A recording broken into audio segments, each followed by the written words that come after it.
Thank you very much, Laura.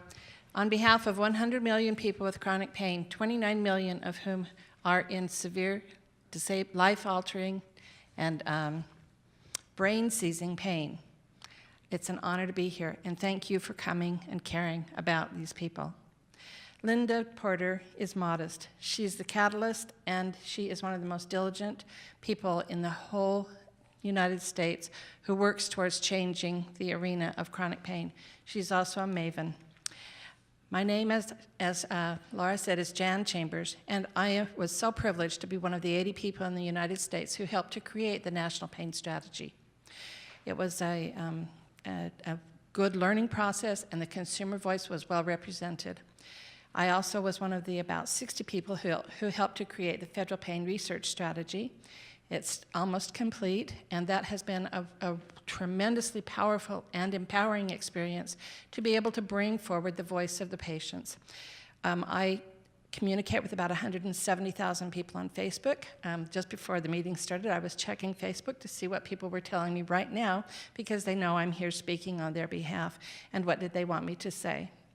And the other piece is I'm very honored to have recently been appointed to work on the Interagency Pain Research Coordinating Committee that Linda mentioned, that will coordinate the research across all of the federal agencies. So fibromyalgia, it affects 10 million patients, 10 million people and their families. It's not just an individual event. 10% of those are part of the 100 million people who have chronic pain, and I am one of them. And to look at me, you would think that I haven't had these experiences, but I have.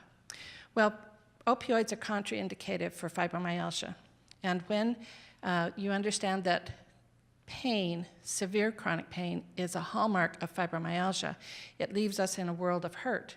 And most medical doctors do not have the answers and solutions that we need. Most people with fibromyalgia have neck pain.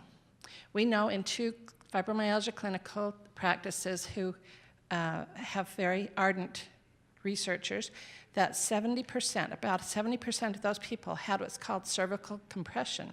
So it was named positional cervical cord compression because the more that the head is in a forward head syndrome, for instance, from a whiplash incident, then that compression on the cord affects the brain. And chronic pain is a disease. It affects the brain, it changes the brain. Well, this positional cervical cord compression has been largely ignored because nobody has really known what to do about it if you're in the medical setting, if you're in the doctor's office. As I indicated, a lot of that's from whiplash or forward head syndrome. Well, what does a chronic pain patient's life look like?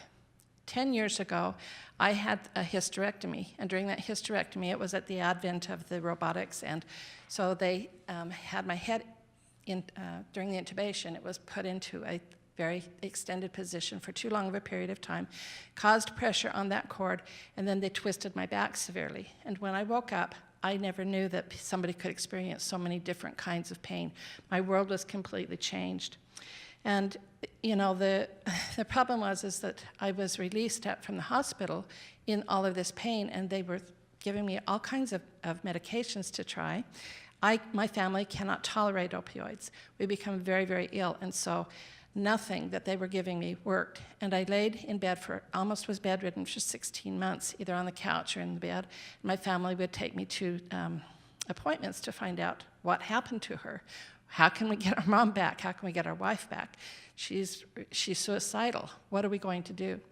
And during this 16 months, we spent over $100,000 of our personal savings beyond what our insurance would pay, trying to find answers. And we went to many unusual doctors and healthcare providers, but we couldn't find the right fit or the right person who could help me understand what had happened. Eventually, my husband called me and he said, "Jan, I heard on the radio that a chiropractor is going to talk about fibromyalgia in the city hall tonight. Let's go." So we did, and when I got there, I thought, this guy's nuts. You know, I don't see how chiropractic and moving my head is going to help me, because I was holding my breath. And when you're in pain, you freeze. And that's what I mean by brain seizing pain. You can't think about anything else. You're laying there just holding on and wishing that you could die, but you can't figure out how to make that happen so that your family doesn't have the effects of that. And also, you don't know how to really be effective at that. I mean, you can't even think when you have that kind of brain-seizing pain. My 11-year-old daughter was feeding me at the time. I didn't know it because I was so foggy.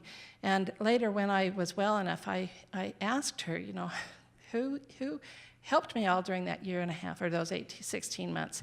And she said, Mom, don't you remember? And I said, no, I'm sorry. And she said, well, it was me. You know, I was the one who came and fed you. I brought you food. I helped. And I was so ill and so consumed by this pain that was just electrifying, numbing, all the different kind of pains my central nervous system was still compressed on. And so when we spoke, when she explained this to me, I realized that my whole family had gone on without me. And I had been laying in my bed and looking at my clothes, wondering if I would ever wear those clothes again and be outside of that house. And I was so ill mentally that my psychologist said, your responsibility for the next 2 months is to go get in the bathtub and look out your window and watch the clouds. Your brain has to heal. There's something very seriously wrong here.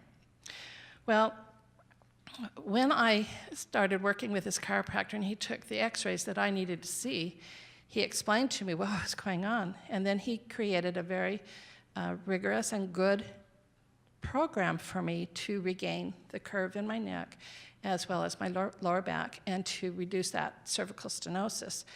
Unfortunately, a couple of the vertebrae are fused now, so I will always have a little bit of forward head and the compression, but I can overcome that. I still do therapy at my home, chiropractic therapy with tools that are my lifesaver, and I feel like chiropractic literally saved my life because I was ready to check out. I was looking for ways to check out. My family knew this, and quite frankly, they understood. They really didn't want it to happen, but they understood. And they did try to prevent things, but this is hard to say, but I'm being very frank with you and very honest with you, that you wondered what a chronic pain patient's life looks like. That's what it looks like. And I know of millions of other people who can resonate with my story because we don't have anything to look forward to when the doctors can't help us, and this is the biggest piece of this, the insurance companies prohibit us from accessing the kind of care we need. They should not be empowered with that ability to keep us from regaining our lives, from being productive, from contributing to society, to holding down jobs, to helping raise our families. The insurance companies need to be accountable for this.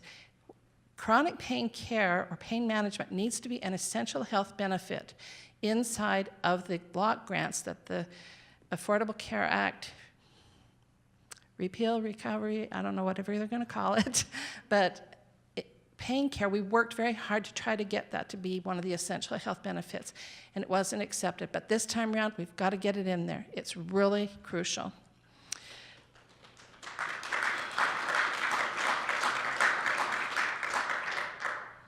So I just want to end by saying I am so appreciative to a community that believed in themselves, that believed in the wholeness of the body, treating the whole person, and to understand that they have an important place in our health care.